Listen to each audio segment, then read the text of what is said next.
Good afternoon. Welcome to the session RDO, Continuity of Operation Plans. I'm Christine Fry, Executive Director of Clearwater Economic Development Association in Lewiston, Idaho. RDOs and regional partners have recently had our own business continuity tested. Between fires, storms, cyber threats, and the pandemic, regional development organizations' operations are challenged, even while we are helping local government and business partners. NADO's short member surveys conducted earlier this year show that RDOs have adopted a variety of operational models in response to how COVID-19 is affecting their communities. Some RDOs have closed their offices long-term, some closed short-term before reopening, and some that closed in the public but still retain staff in the office. We have found ways to accommodate employees who have an exposure outside of work and need to quarantine, as well as those who increased caregiving responsibilities that make their regular work life difficult, or whose households have been affected by natural disasters. 2020 has been, least to say, rough. The reality is that our experience this year is not the beginning or the end of disasters or other disruptions. We can use continuity planning to minimize the effects that these events have on our operations. I'm pleased to be joined today by two presenters whose information may help those of us who have a continuity of operations plan that just needs to be checked or updated. Their information will also help those of us developing a continuity plan for the very first time. Pat Steed will kick off with an RDO director's perspective on developing a continuity plan. Pat is the executive director of the Central Florida Regional Planning Council in Bartow, Florida. Pat has over 35 years of experience in management and planning, including at Polk County, City of Lakeland, and the Polk County Transportation Planning Organization before coming to Central Florida RPC. Following Pat, we will hear from Gail Moraton. Gail is the Business Resiliency Manager for the Insurance Institute for Business and Home Safety. She also serves on the executive board of the Suncoast Safety Council, and she previously worked in business continuity for Mercury Insurance. Gail will share some principles for developing and updating a continuity plan and lead us in an interactive exercise to test our readiness to react to a disruption that might affect all of us. Before we meet the presenters, we want to hear from you during this session. So we will have a poll question so that all of us have an idea of where we all are with continuity planning. Let's launch a poll question. Those of you in the audience, please let us know whether your organization has a continuity plan. And we'll give a few minutes for this as you respond.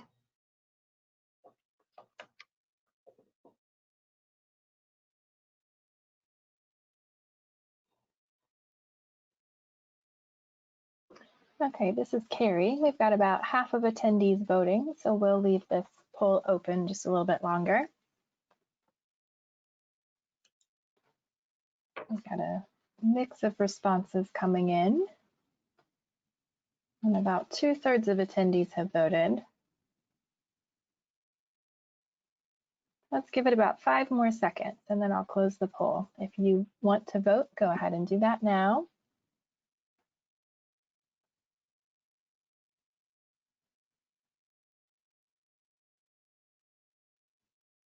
All right, here are the results of the poll. Okay, it looks like we have some of us that actually are wanting to review and update their plan, 20%, But some also need some updates, which is good. But like most of us, including myself, we don't have a continuity plan. So it looks like this is going to be a good session for most of us. Please join me at this time in welcoming Pat.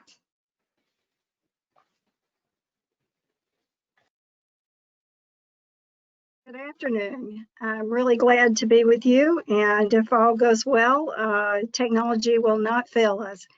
I want to start out by saying the name of my presentation is Why COOP. Some of you are wondering, what is COOP? Some of you are like, I've had a COOP for 20 years and I haven't touched it in 10.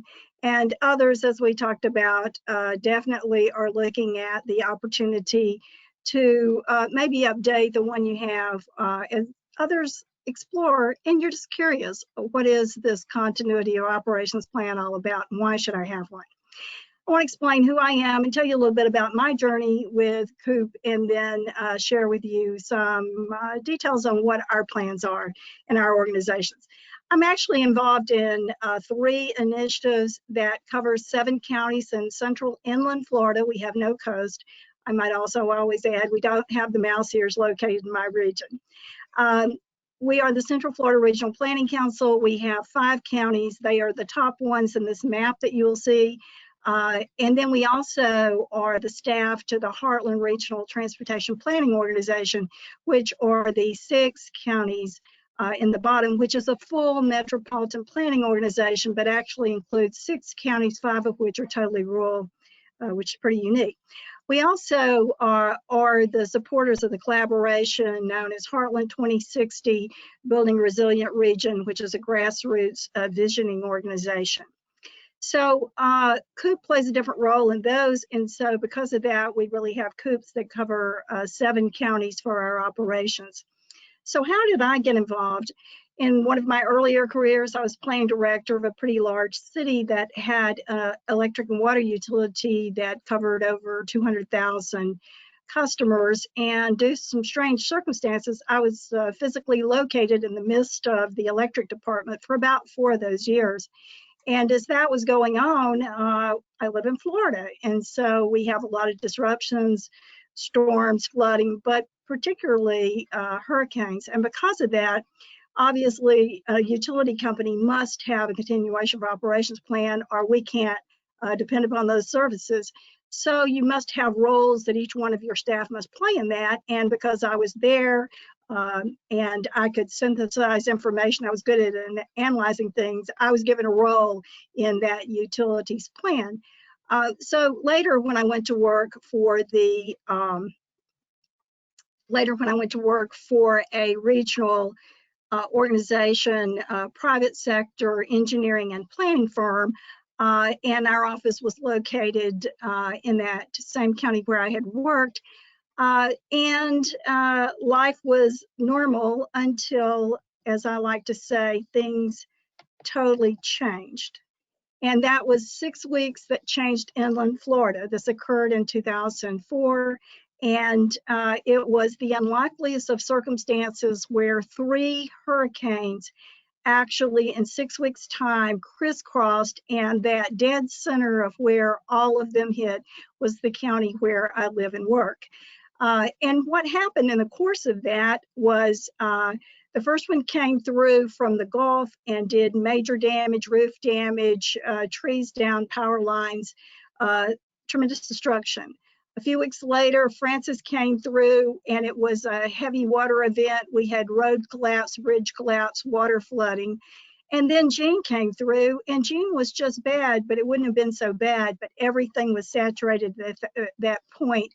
And then what happened was that things started giving way, and that included the roof of our office building.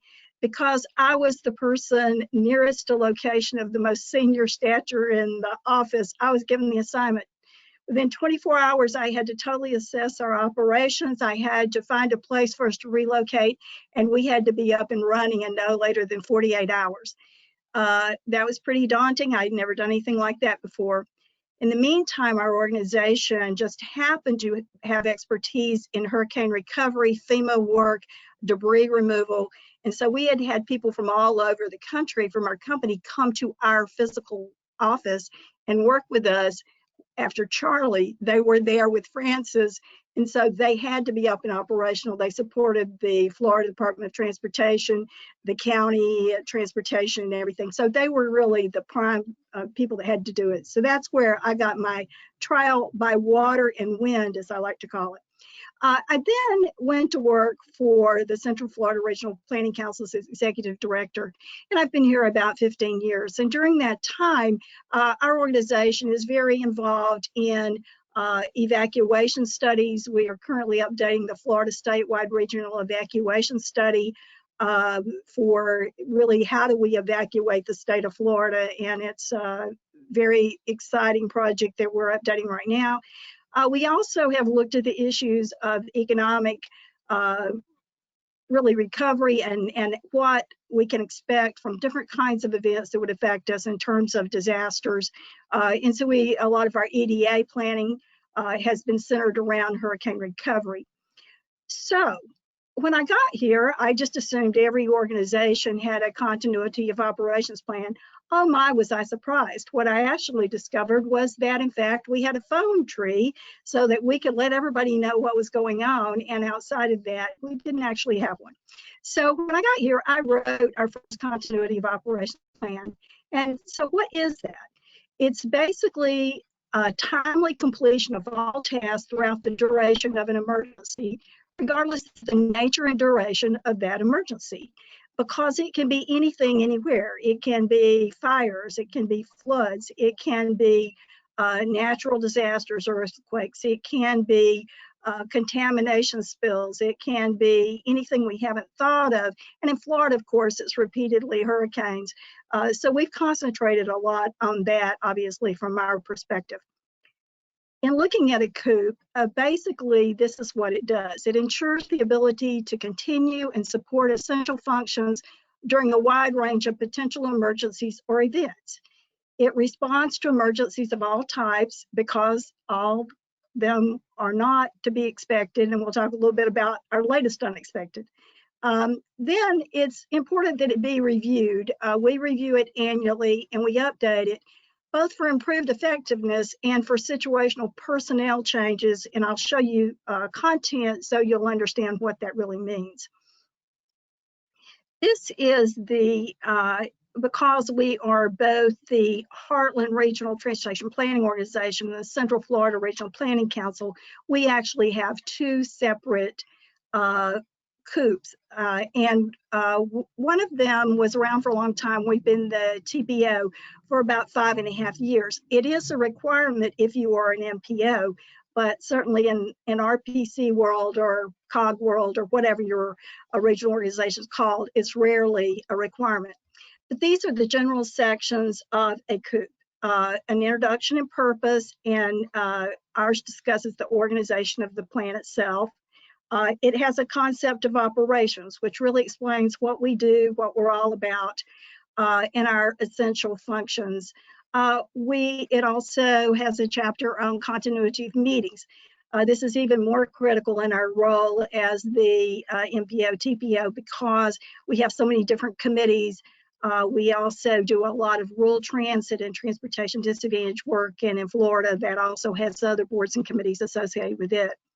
We also then have a continuity of projects and recurring activities.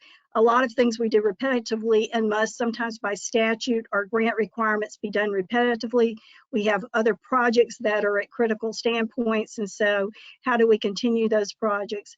And then defining what our mission essential functions are and how those operate. The COOP, each section has an objective, what we're trying to achieve within that section. And then it also has a measure of effectiveness, so we can look at see whether or not we achieved what we were trying to with it or whether we need adjustments over time.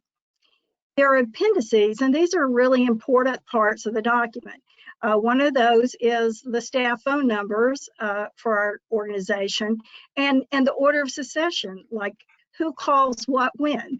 and who is it that makes which decision, and if they're not available, who then makes that decision. That's an important part. There's also, it's important that that interacts with our board and what things the chair must do, or what things the director can do, or what things other staff members have authority to do. It includes an appendix on the electronic storage of documents. I'm going to show you ours in just a moment, a summary of it. It includes mission essential maps and lists. This is particularly important in our transportation world, but it also relates to our emergency management functions as well. We also have emergency information contacts, and this is really a valuable resource because you don't realize how much you need it until you need it. And in this, in the 7 counties, we have information on who to contact and the current phone number and extension if needed for sheriff's offices, for every police department, for every municipality within the 7 counties, for our emergency operations centers, for our county fire rescue, and for our city fire rescue, so that we can not only contact these if we need to, but we can help pass that information between people. In terms of electronic storage of documents, this is certainly changed over time as technology is. Some of you may be 100% in the cloud, and if that works for you, that's great. Most of us are really not. Some people are not in the cloud at all. Some people are part in, part out. We're really part in, part out from that context. But then our documents, what becomes really important are what are the things that we need to ensure that we have at all times and that nothing happens to. And we need to preserve our original contracts and agreements. We need originals of each of our major plans and projects. We need copies of all signed work orders and work order scopes of services, and certain other things that we need for to never lose, so to speak, besides things that are tucked away in a secure bank somewhere. Our electronic storage policy really relates partially to what we are required by the state of Florida to do in terms of public records, which have to be available at all times, and we have a state law that regulates that. And in addition to that, what's important is that we do back up all electronic files off-site, and that one of the godsends that we had was a few years ago, we went to Office 365 for our email, which means it's web-based and not based here at our office. Why that is really important is that all of us can continue to use it as long as you have access to internet or your cell phone does. You too can stay in touch. The interesting thing a few years ago was I was at the NADO training conference in Alaska when Hurricane Irma plowed through Florida, including my region. I was able to really command that via my cell phone from Alaska, stay in touch with all staff, everyone in the region. At that time, I was chair of our state association of executive directors. I was able to get in touch with all the other ones who couldn't all get in touch with one another and be able to tell everyone how everyone was, and do that until I could get back to the state where our office was closed down because no power, and that went on for about 5 days, as I recall. So that does work beautifully. If you are not on Office 365, we highly recommend it. In terms of our website, we are able to totally control that because that's web-based, and we're able to update ours. We also were able to, we update some of our municipalities by contract. We help them with their web work. We were able to post their information on their web when they really couldn't get to computers and things like that. So our policy is much more complex than this, but that's kind of a summary. So all had worked well. We had readjusted after our last hurricane a couple of years ago, updated our COOP, looked to see what we could do. We couldn't afford to go into full generator world. And so we went forward with trepidation to the next hurricane season. But before we got there, then came COVID. And that really caused us to have to relook at those plans that normally we do once a year, but we went, this is different. What might we need to do? So along with this, one of the things that we needed to do was actually to make some changes to our bylaws and to our COOP. So these are some of the things that we actually changed in our COOP. This particular one was in our TPO one. When possible, TPO staff may telecommute from home until full office operations are restored. In our other COOP, it was all about finding office locations and getting the office operational. And it was also about finding meeting rooms for us to have meetings in where we didn't have damage from whatever the emergency was. The fascinating thing about this, it was right opposite. How do we stay out of those rooms? How do we stay away from the office? And we are lucky, we already had people that telecommuted frequently. We had some people that did it all the time. We had some people that did it 1 or 2 days a week. But we had the technology and had moved towards that and just recently updated our VPN. And we were really able to support everyone electronically with only a few more additions of a few new laptops, and everyone was fully operational. But we added this language, which was important. It also talked about meetings, and that, you know, our legal counsel would work with the chair and with the director to determine when we could have those meetings, some of those in lieu of in-person meetings. Our governor sets the stage for certain meetings and how they can happen or not. Certain others we have at our discretion. And the third would then be, should a virtual or teleconference meeting be determined to satisfy everything in a declared emergency, that we'd provide notification. The important thing is then it would spell out how we go about doing that. In addition to that, we discovered that when we looked at the council, it wasn't as, we had a few changes to our COOP, but what we really needed to do was take a look at our bylaws and see if they were really prepared for an event like COVID. And what we discovered was the actual duties of the executive director. Our agency's been around for over 45 years. That those duties were assembled in different locations because those duties were assigned over different periods of time based on certain things happening and changes in state law or various things. And so it gave us an opportunity this is advice of our wise counsel, to bring together all the duties of the executive director and restate those in new resolution in one location. Then along with that, we looked at what duties did the executive director not have that really in a COVID emergency or perhaps other emergencies, it really would be wise to have. And so we also established what those emergency duties were. And then finally, we also added the ability for the council board itself to establish a regional emergency. We're always dealing with national emergencies, with state emergencies, or local emergencies, which all can be declared by those different levels of government. But there are times that regional emergencies need to be declared when, for instance, our office may be in a county that isn't in any emergency, but our other counties that we serve and work with are. And so we may need to declare a regional emergency for the sake of implementing this authority in our bylaws that was changed. So that is how we prepared after COVID world and continue to operate. So this is my simple statement, and hopefully I know we're going to really enjoy working with Gail today. And this is my statement: everyone should COOP. And if you want to know about ours, we do have some limitations on our website because of ADA compliance issues and lawsuits that have flown right and left in Florida. There's not as much information, but it will tell you who to contact for what.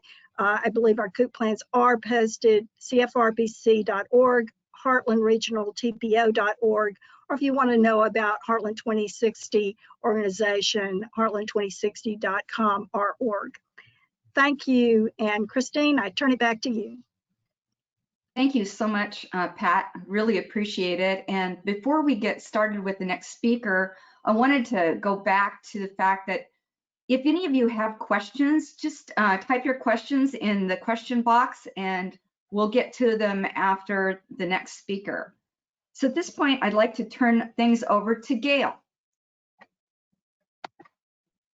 Thanks, Christine. All right, let's see if my mouse works. Yes. Oops. So good afternoon, everybody. My name is Gail Moriton, as Christine said, and I'd like to first tell you just a little bit about my organization. So like she said, our long name is the Insurance Institute for Business and Home Safety, and our short name is IBHS. So IBHS is an independent nonprofit scientific research and communications organization, and we are supported solely by property insurers and reinsurers. IBH's building safety research leads to real-world solutions for both home and business owners, and we do this by building stronger, more disaster-resistant buildings, developing business continuity and recovery programs, and then making individuals, businesses, and communities more resilient in the event of loss. So why does IBHS exist? We exist because severe weather disrupts lives, displaces families, and drives financial loss. IBHS delivers top-tier science and translates it into action so we can prevent avoidable suffering, strengthen our homes and businesses, inform the insurance industry, and support thriving communities.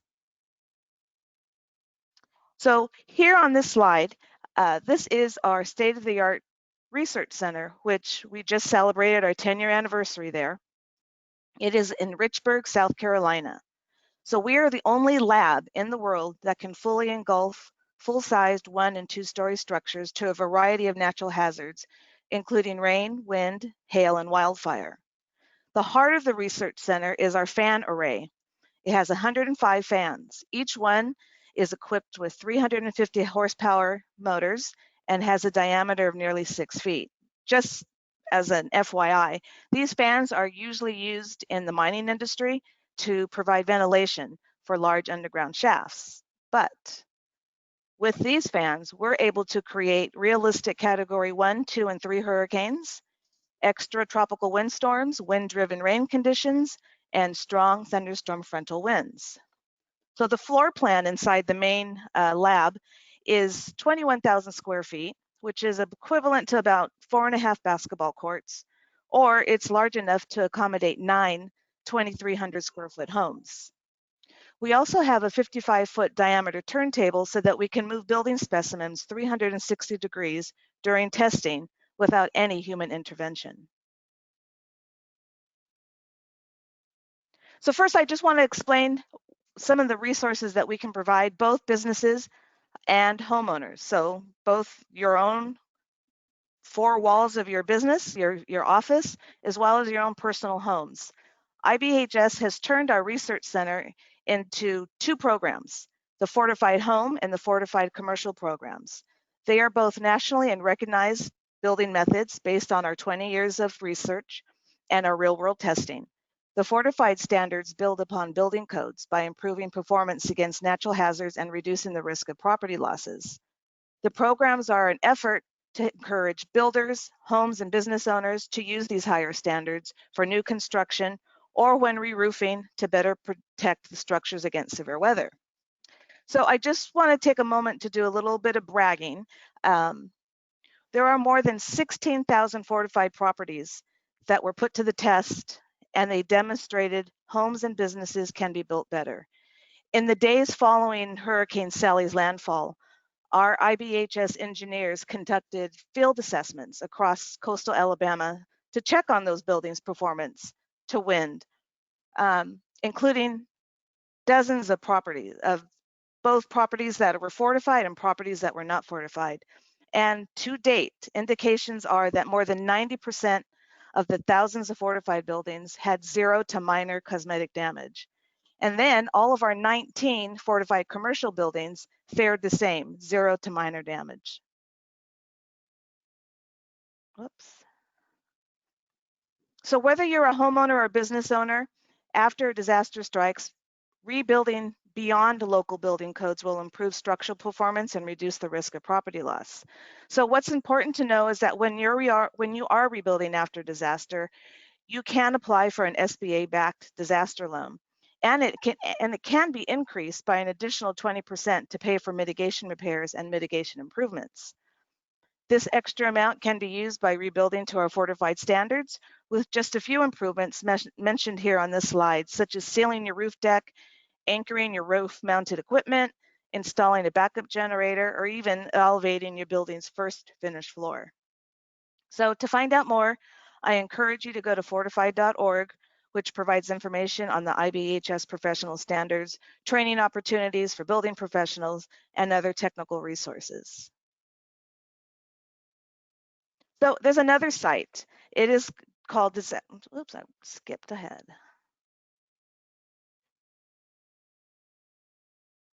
So another site is disastersafety.org. It was designed for home and business owners and provides do-it-yourself guidance. These do-it-yourself projects are sorted by risk and property type.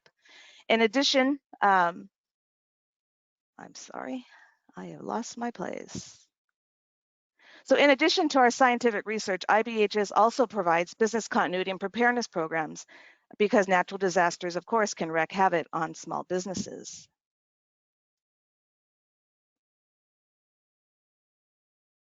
So after Hurricane or Superstorm Sandy, the Small Business Majority and American Sustainable Business Council conducted a survey.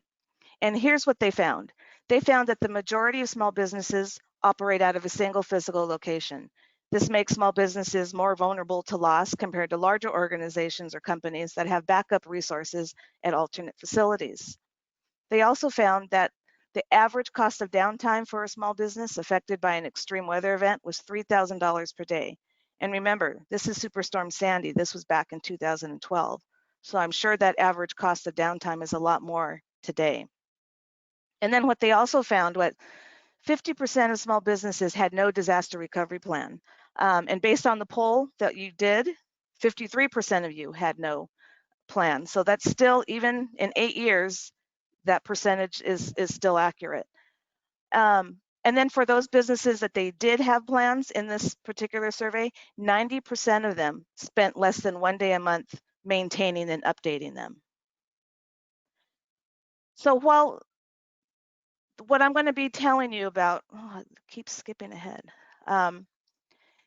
This toolkit that I'm going to introduce you to was meant for small businesses, but it can be used in your own individual offices. But based on Pat's plan, you also have a great example, if you don't have one, to mimic hers. So this toolkit is meant for small businesses, so it can be used in your own offices or with the small businesses that you happen to deal with on your day-to-day work.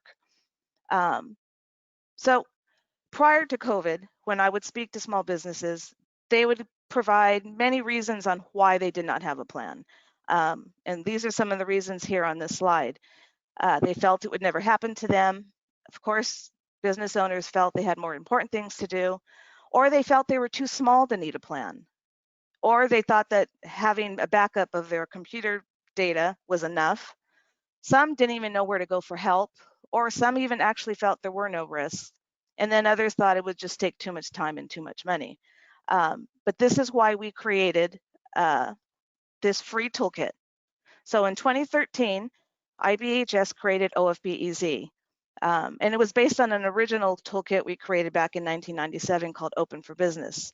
But when I came on to IBHS, I was asked to meet with our members and find out what they thought of the toolkit. So basically it was, we needed to streamline it. So OFB-EZ is a free streamlined tool, and it's developed to help even the smallest businesses focus on planning for any type of disruption so that they can quickly reopen and resume operations after a disaster. Just last month, September was National Preparedness Month, relaunched a new and updated version of OFB-EZ, and this is the new logo that you're seeing here. Actually, this is very touchy. There it is. So this is the toolkit, the updated one, the updated logo.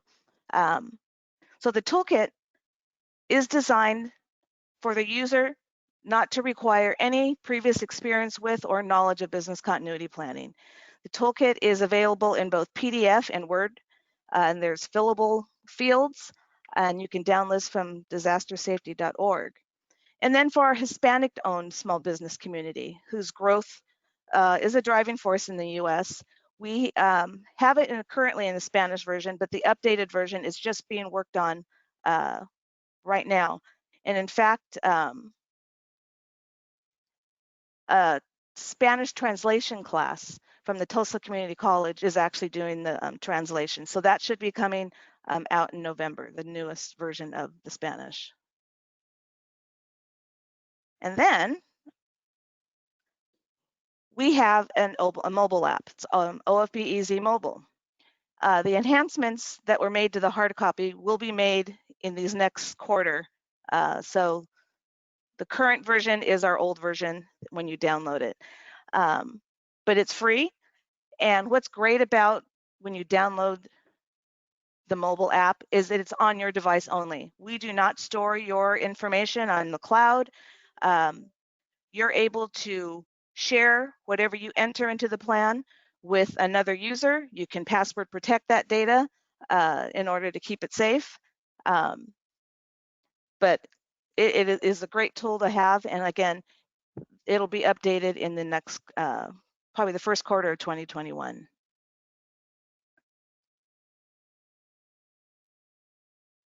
So the first section of OFB-EZ is Know Your Risks. A risk is any type of event or situation that can cause a financial operational impact to a business. Potential risks should be measured in probability. What is the likelihood that the risk will occur and how often? And then in severity, what is the amount of damage the risk is capable of causing your business? So for the risks or threats that score the highest, you'll want to assume those threats will strike your business. So you should determine what controls and steps you can implement to minimize your risk. What is a great way to find out the types of risks you're susceptible to in your particular region is to go to your county's hazard analysis or mitigation plan. It will usually include both historical threats, so those are your past threats and disasters in your area, as well as your geographical threats. These are hazards related to your proximity of your floods, if you have major airports in the area, dams or ports, things like that. And then you'll also want to consider hazards related to your own business. And again, this is when you're talking to your small business community, as you guys are all offices. So depending on what type of business they are, they may have internal threats. So what are those threats that stem from the nature of their business, from their specific situations that may originate inside their organization? And then you have to consider also illness, death, theft, fraud, employee morale, the type of equipment used in that particular business, IT risks, and then your actual building. And then there's external threats. These are threats that are beyond your control, but ones that you should be aware of. And this could be a violent group that may be protesting at or nearby a business or a government building, nearby construction, or even special events like the Super Bowl or big sporting events and concerts can also affect the business. So the results of knowing what risks your business is exposed to will help you implement protection measures and safeguards to reduce the effects of the risk. These steps will help you then to reduce the impact that it may cause. So this example I'm showing you here is for St. Johns County, it's in northern Florida. And so when I spoke to this area, this group a few years ago, this is what their county hazard analysis document showed. It showed what was a high risk, what was a high medium risk, and then a low risk. So then you can plan your business continuity plan based on your hazards. So the next module of OFB-EZ is Know Your Operations. Do you know which of your business functions are most important? So definitely those with any legal, contractual, regulatory, or financial obligations. And then there's going to be other functions that you're going to need to recover, like let's say in the first 24 hours, first couple of days, or even the first week after disruption occurs. Another way to identify your critical functions is to think about your various departments, employees, and then which activities that they perform daily, weekly, monthly, annually, special times of the year, or just on an as-needed basis. If you have a staff member who has moved up in the ranks and maybe has worked in various departments or positions, those are the type of staff members you want to reach out to when you're trying to determine which of your business functions are most important. And then, or you may want to ask even your staff to track themselves for an entire week and document all the different things that they do in that particular department.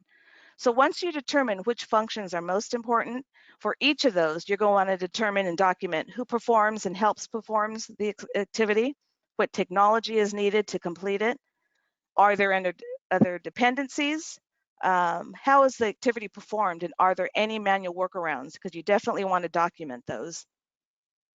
And then can it be performed at a different location? And then the final product, who receives that final product or service? So the next module of OFB Easy is Know Your Employees. So a business's most valuable asset are your employees. Therefore, it's critical for you to know how to contact them after a disaster. You're going to want to make sure that they're safe, to let them know the status of the business operations, and then how and when they'll be able to get back to work. So one important way to accomplish this is by collecting, maintaining, and having access to that current information for all your staff. Suppose your emergency prevents you from getting back into the office. Would you know the best methods of reaching your staff? Do you have current home, cell phone numbers, email addresses, or even outside of the state emergency contact info?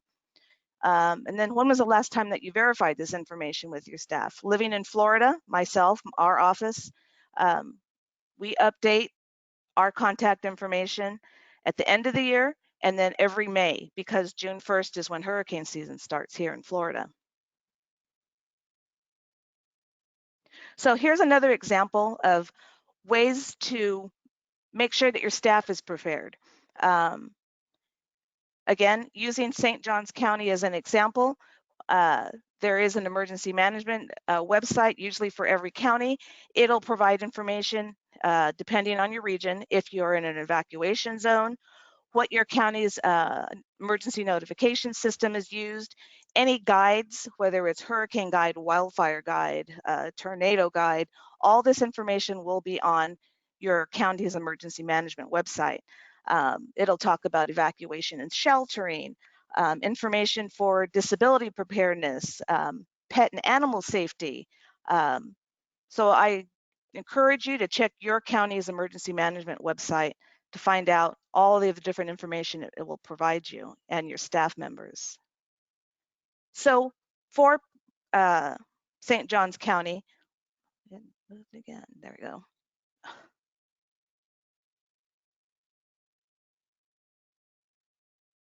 Nope. Okay, they use what is called Code Red. So again, most counties do offer some kind of an emergency notification system, and you can sign up both as a resident and as a business owner or an office such as your own office. And it will provide, depending on what you provide to them, it can send a message to your landline phone, a cell phone, both voice and text messages, or even email messages. And this way, you're not going to miss whatever is happening in your particular county. These type of notices will give missing child reports, boil water notices, information about evacuation, any other emergency that could happen in your county. So if you haven't yet, I suggest you look for your county's emergency notification system and sign up for it. And then of course, share it with your staff members. So another way to stay informed, and again, using St. Johns County as an example, is to follow them on Facebook or on Twitter. That's another way that you can get information about what is happening in your county. And then this is just what if your area does have evacuation zones. And there are evacuation zones, of course, for hurricanes. If you're on the West Coast, such as Oregon, or Washington, there's tsunami evacuation zones. There are wildfire evacuation zones, mudslides, and then even volcanoes. We do have some in the United States, such as Hawaii. So you will find out about your evacuation zones on, again, your emergency management websites. So Pat was talking about her phone tree that her county uses. I do have one that if you're interested in using,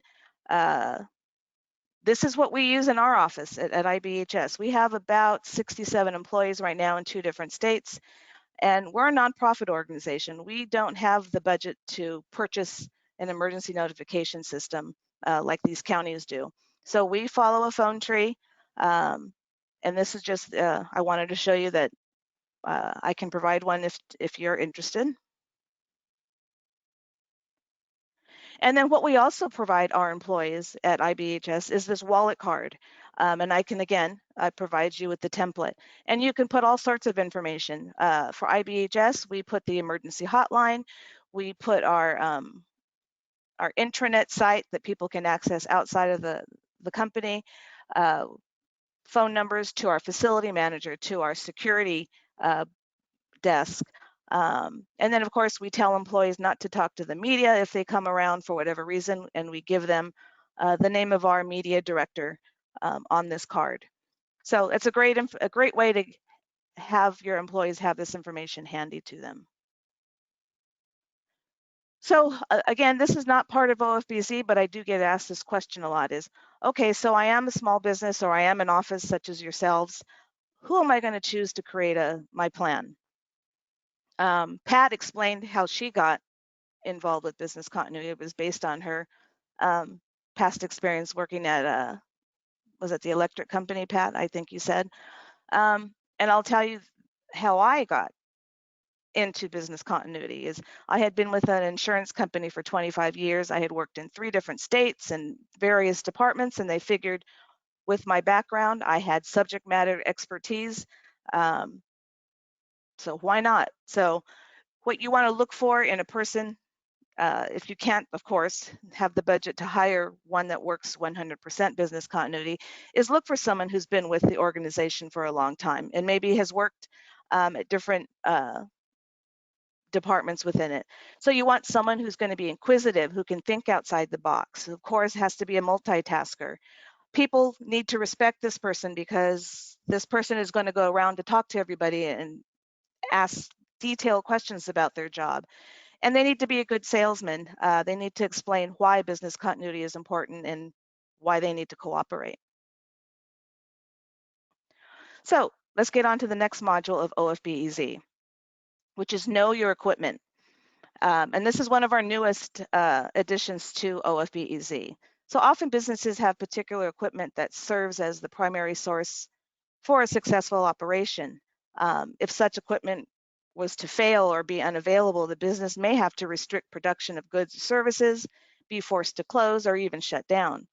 So you should identify the key equipment and machinery necessary to perform their critical business functions within their business. So knowledge of any equipment exposures and the impact to the business is going to be critical to properly manage the exposure.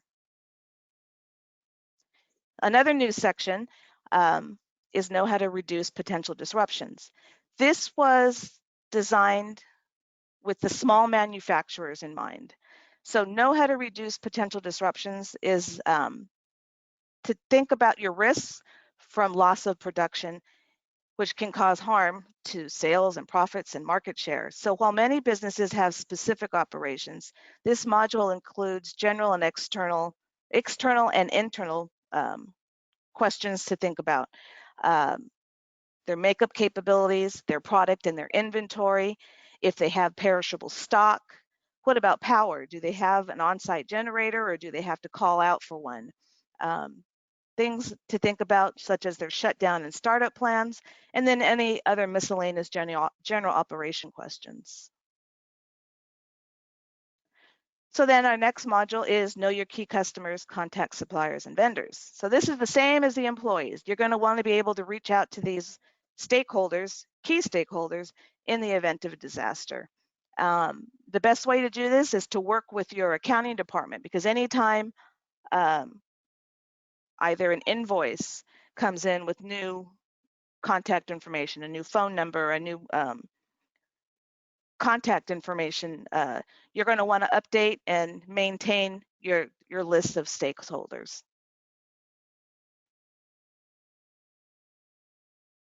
So the next module is know your information technology and vital records. So this module is for creating a record for each piece of hardware, software, and vital record that was uncovered when you completed the Know Your Operations module. So you should plan for how these items are going to be made recoverable and available to your staff in times of disruption, and you'll document it in this section. The next module is Know Your Finances. This is more of a checklist of financial items to consider before disruption occurs, such things as who can activate and who has access to the business's line of credit. Is there any emergency cash on hand and who has it or who has access to it? How will you process accounts payable and receivable? Do you have a payroll policy when closed due to disruption? And then are your employees aware of this type of policy? So these are the types of questions in Know Your Finances section. And then part of the plan is to remember to update it and test your plan. So once it's been developed, people think they can just put it on the shelf and it's done. But for a plan to be successfully deployed when the need arises, it must be reviewed and updated continually. And we recommend that you review or update your plan every 6 to 12 months. In addition, this module also includes a simple power outage exercise scenario, which we are going to do at the end of my particular presentation. We'll kind of go through it and see what you guys answer. But to do it in your own office, especially right now with COVID, you could get on Zoom, you can get on whatever virtual conferencing tool you use and walk through the process of this test scenario. And again, we'll be doing this at the end of the presentation. And then the last module of OFBEZ is know where to go for help. A business's relationship with your community, your outside agencies, it's going to strengthen your ability to protect your employees and your property, and then help you to return to normal operations. So in this final module, we have provided a list of organizations that are able to provide beneficial resources to help you prepare for and recover from disruptions. So I know I've said a lot about it. We had a business who recently created their plan in Northern California, and this is Allison. She actually works in their human resources department. And basically what she liked about using the toolkit was the fillable forms. She said it made the process very simple and able to apply it to her company. She loved the Know Your Risk module and the fact that we had suggested she refer to her county-specific hazard mitigation plan. She said the business functions worksheet pushed them to think about what a workaround could look like for their company. So I just wanted to share that. And we know that OFBEZ is just one choice to use as a template to create business continuity plans. On this particular slide, here are many other free resources that you can use in combination with OFBEZ or something you may want to refer to. We have another free toolkit, which I'm not going to get too much into detail, but I wanted you to make aware of it, both for your own offices and the small businesses that you work with in your offices. It's called Easy Prep, and this is a severe weather emergency preparedness. So it's about your four walls, your actual office and your surrounding property. Most weather events give you advanced warning. And so what Easy Prep helps you do is put them in your tasks and any actions that you need to take in chronological order. So the toolkit walks users through how to plan for an event before, during, and after. And it's a customizable Excel spreadsheet that you can then add based on a business's specific needs. So the components of Easy Prep, there's,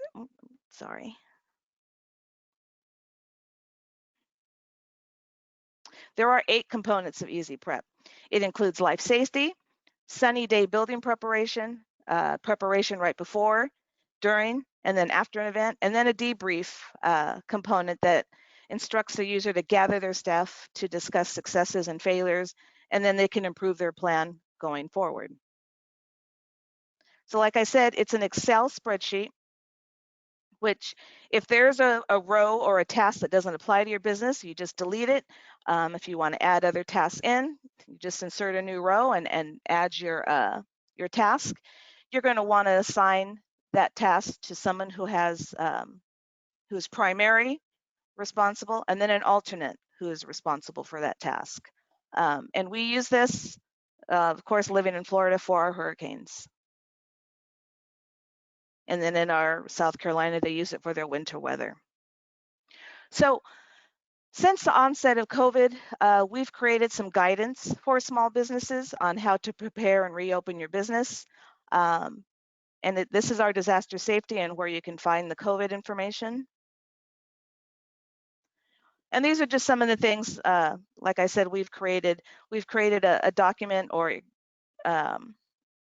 maintenance or guidance on how to maintain your building when it's empty, how to reopen your building after it's been closed, and then how to protect the vacant businesses. So you can find all this information on our disastersafety.org website. So before we get to the exercise portion, I would just like to end this portion of the presentation with these 3 conclusions. Is all businesses are at risk. No one can no longer say it won't happen to me, whether it's hurricanes, severe thunderstorms, winter storms, or even pandemics. All organizations are exposed to some type of severe weather and other types of disruption that in the end is going to pose a significant risk. And then plans allow businesses to get a jump start on recovery, reopen faster, and reduce their losses. So a business will have a better chance of remaining competitive and minimize the loss of revenue and customers. And then finally, business continuity must be a constant and everyday business. If plans don't keep up with the business's changes, their plans won't and can't be effective when they're most needed.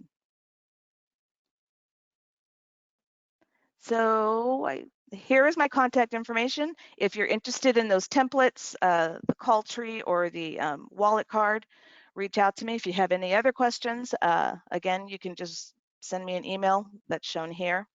And I think we're ready for the exercise, which I kind of explained why you want to test and exercise your plan. You want to make sure your staff is ready, that the plan is ready.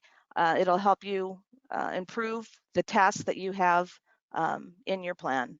So I think there is a document that they want to share. Thanks, Gail. This is Carrie, and I have just put a link into the chat or the questions for the audience. Everyone should be able to click on the link to open up this document. It'll open up in a web browser, and it is a Google Doc that everyone should be able to type into. We'll use this as the basis for doing some group work here together. So Gail, Okay, so what? Walk us through. Okay. All right. So thinking of your own offices, and let's think, I don't know if you want to think pre-COVID or what your situation is now. I guess let's just go by what your situation is now. Let us say it is Friday, October 23rd, and it's 11:30 or 11 a.m. It's a hot and rainy morning because we're still in Florida. It's still hot and muggy here. Suddenly the lights go out and all of your computers, your printers, your copiers are turned off. For a few seconds, there's silence before all the staff members start chattering. One of your emergency lights comes on, but the rest are not working. So while many of your offices have windows to provide some light, most of the hallways and interior rooms are left in the dark. So here's the first question. Just knowing what you know about your particular office, what are you doing these first 10 minutes? What are you discussing of what you're going to be doing immediately after this outage? So looks like people are typing. Yeah, So we've got several responses coming in. So someone has a generator because they're checking that. Some generators will automatically turn on when the power, and when there's a slip in power, some have to be manually turned on to start working. Again, with generators, you have to decide what power you're going to use for that generator. Not everything's going to be able to come back on. Someone's going to go walk around the hallway and speak out and ask everyone is okay. Grab your flashlight. Great. I'm going to need to make my screen bigger.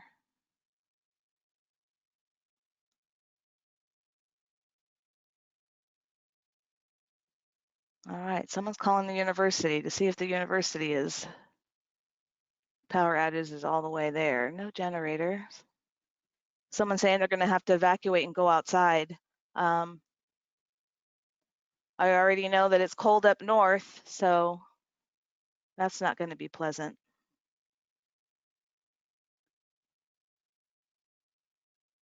All right, so everybody looks to see that they know what they're going to do that first 10 minutes after the power outage goes out.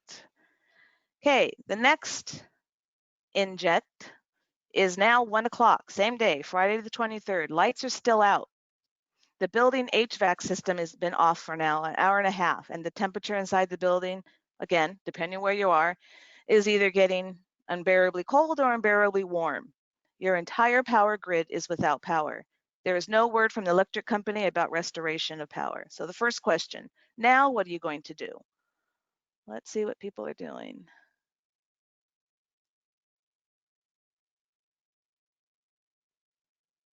All right, some are saying to work from home. They're going to send everybody home. I could tell you the office that we work at, we get many power outages, and we never know if they're going to last 10 minutes. And sometimes we sit around and wait, and they end up lasting an hour and a half. Or sometimes we end up finding out they're not going to, they have no ETA when it'll come on. So I know some of our higher ups are afraid to send people home when they're not sure how long it's going to happen. But again, this is now an hour and a half.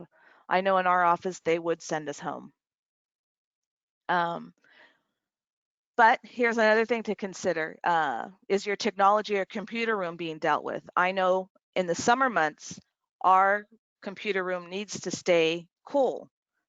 So depending on where you're at in the region or the time of the year this is happening, that's something that you need to consider. Now, item number 4 says, has someone gone around and turned off all computers and printers and equipment? Because when electricity sometimes does come back on, there is a surge that may ruin those particular equipment. So that's something to think about and to talk with your IT people. So let's see what you're saying here. Your technology admin takes care of your tech room. Yeah, same here too.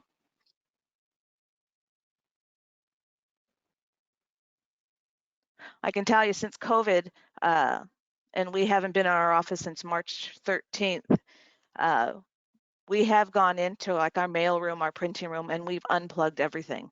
Nobody is there. People who have had to print, we've given them individual printers for their homes. So that's just an example of something we've done. Let's go to question 5. Without power, is your phone system down? How are you going to manage those phone lines? Luckily, because we have 2 offices, when our phone system goes down, our South Carolina office can reroute those calls to either go to them or like now, because we're permanently working from home, all of our calls are VoIP and we can answer them from our computers, except for our main telephone line. Our IT department had to switch that to our admin who works from home. So I'm seeing here, Office 365 would be sufficient.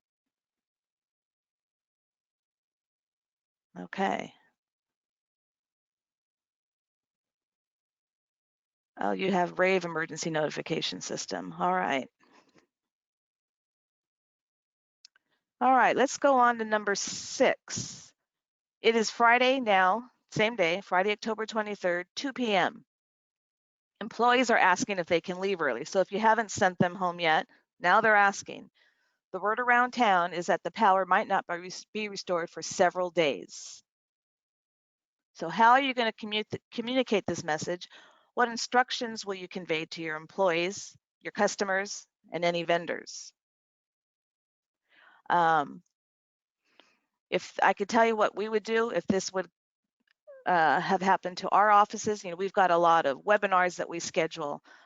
We've got deliveries that we're expecting. So it's on our list of checklist items check your calendar. Do you have a webinar? Do you have visitors coming? Are you expecting a delivery? You're going to need to get in contact with those people and let them know we're not going to be here. Let's see, remote working until power is restored. Not sure if you guys have websites that you can, or even Facebook pages that you can put the status of your office, but that's another way to share with your stakeholders the status of your office. Email and text staff.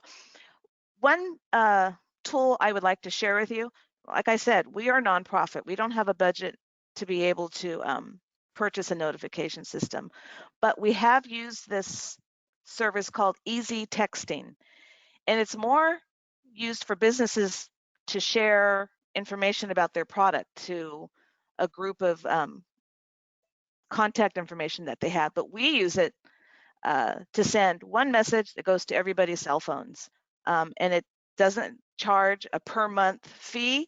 It's you pay by your use. So we have so much money, you know, deposit into this account, and whenever we use it, it just withdraws that, and then we just replenish it as we use it. So that's a great way to, especially to reach out to staff when it's non-working hours. But let's see what else you guys are saying. Gail, what was the name of that tool again? Easy, so the letter E-Z, texting. Great, thank you. Uh-huh. All right, let's see. What number are we on? Number 7. How are people within the organization communicating with each other? Okay, we're kind of talking about that right now. Sending and receiving messages, information, response details. How are they communicating with other stakeholders? And then again, depending on your area, do you guys know that there's a way to check with your power company? You could put in your address or your phone number, and it'll tell you what the estimated time of repair or just how big the outage is in your area. So that's another important phone number that I'm sure Pat's plan has in there. Number 8, is there a predetermined or agreed upon central meeting place or call-in number for your company leaders and management employees? So we have a dedicated phone line. It's a video conferencing that our leadership team will call in during any kind of disruption, just to talk about what's occurred and any action to take place. So I suggest that you think about having something like that set up for those who need to make the decisions. And then of course, having some type of a site or a way to communicate with your staff anytime there is a new update. So we use our intranet site, which is part of Office 365, which we also use. So they can log in from any smartphone, tablet, or computer and log in and check what the status is of our offices. So I suggest you do the same thing like that. Here's another thing. Where's your business continuity plan? If you are not going to be at your office, is this something that you have access to in the cloud? Is it on a thumb drive, or is it only in hard copy version? Because that's important to know where that updated plan is. One thing that our leadership does, and if you have calling responsibilities on that call tree, we tell, especially because so many of our people travel, we tell them they need to, besides having it digitally saved somewhere, you need to print it out and keep it in your briefcase or in the trunk of your car. That's another way to make sure that you'll be able to reach out to your staff members. Okay, let's go to number 9. No, we did that one. 10. So are there any business processes for which there are manual workarounds? And if so, discuss how that would happen. So this is more going to be within your own organization. Our manual workarounds, fortunately, we would fall back onto our staff at the research center. They would contact our executive committee, our board of directors, and then all our member companies to let them know the status of our offices, and depending on which office it is. If it's the research center, because they usually have to close because of winter weather, or if it's the Tampa office because of hurricanes. But to have we're lucky that we've got the 2 offices. I don't know how you guys fall back on each other or if there's any of that sharing. So number 11, how would you find an appropriate place to operate for the remainder of the day or longer? So I don't know if there has ever been a disaster, a fire to your particular offices, and have you ever had to look for somewhere to work temporarily? Or if working from home works for you. Someone says here, telecommute, welcome to COVID. Exactly. Number 12, have you begun an assessment that includes evaluation of the status of employees? So are you finding out the status of your employees? Especially, how are you letting an employee, let's say you had some employees who were out that day, this Friday, October 3rd. They were either out because they were sick or they had planned vacation time. You're going to need to let them know what's happening so that they don't come to work Monday morning in the event that you still don't have power on Monday. So that's something else to think about. And again, if you had that type of mechanism where you can send out a message, and then maybe in that message say, call your manager to confirm, or respond to confirm that you've received this message. That way you can find out who hasn't received the message if you have not received a response, and then try and reach them individually. Let's see. Number 13, how would you ensure the customer concerns are managed? So depending on what your office is working on or doing, how are you dealing with those people that depend on your services? How are you getting the message to them, or how are you continuing? And again, with COVID, so many of us are working from home. We've already figured how to keep that going. Number 12. Have you begun an assessment that includes an evaluation of the status of employees? Because, okay, I think we talked about that. I want to skip. Okay, so if you go to question 15, some employees are asking, how will I know if I should come to work on Monday? Again, remember this was Friday afternoon. And staff members are going to ask questions like that before they leave. How will I know if I'm coming into work on Monday? Management will tell them. Yep. And they should know to be looking out for that message for the fact that they're leaving early on Friday.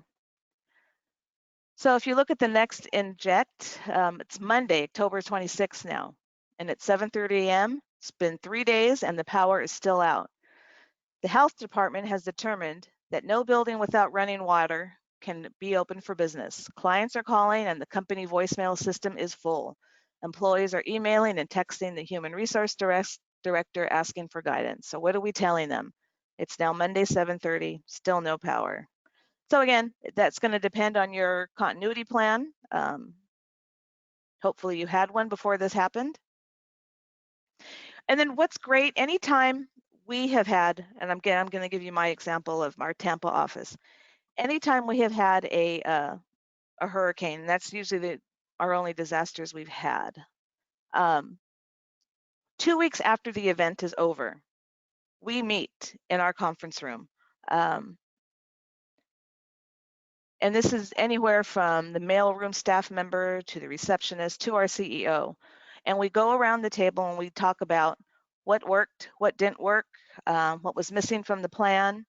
And then we make improvements on that plan for the next time that it needs to be used. So I suggest anytime there is any type of disruption that you always have a debrief meeting in order to update and improve your plans. So that is my portion. Gail, thank you. Your timing is really good. We're coming right to the end of the session. And I had just a real quick question. The OFB Easy templates, are they all free? Yep, they are all free. We are a nonprofit. Everything I would say 95% of what we produce is free to the public. It's when it gets to our technical research is where that's just for our members only. Okay, and then one other question. The app that's on the phone, what's on there in relationship to the operating plan? I would assume just emergency. Everything but the know your equipment and know how to reduce your disruptions. Okay. Those are the only Great. 2 modules that are not on there, but they will be first quarter of next year. Okay. And I don't know if Pat can join us and see your face so that we can thank you both for wonderful presentation. And my mind's just racing on what I need to do within the next, I'm going to be retiring within the next year. And this is something I think that our organization needs to be in place before I leave it. So I really appreciate your sharing, and I'm sure all on the call feel much the same way. So thank you once again, both of you. I really appreciate your insights, and to all of you that joined us today. This is the last conference session for today, but please join us again tomorrow, starting with a plenary session on justice, equity, diversity, and inclusion at 11 a.m. Eastern. And be sure to join tomorrow's facilitated small group discussion in our block party sessions at 12:30 p.m. Eastern. So have a great rest of the day, everyone. Thank you. Thank you.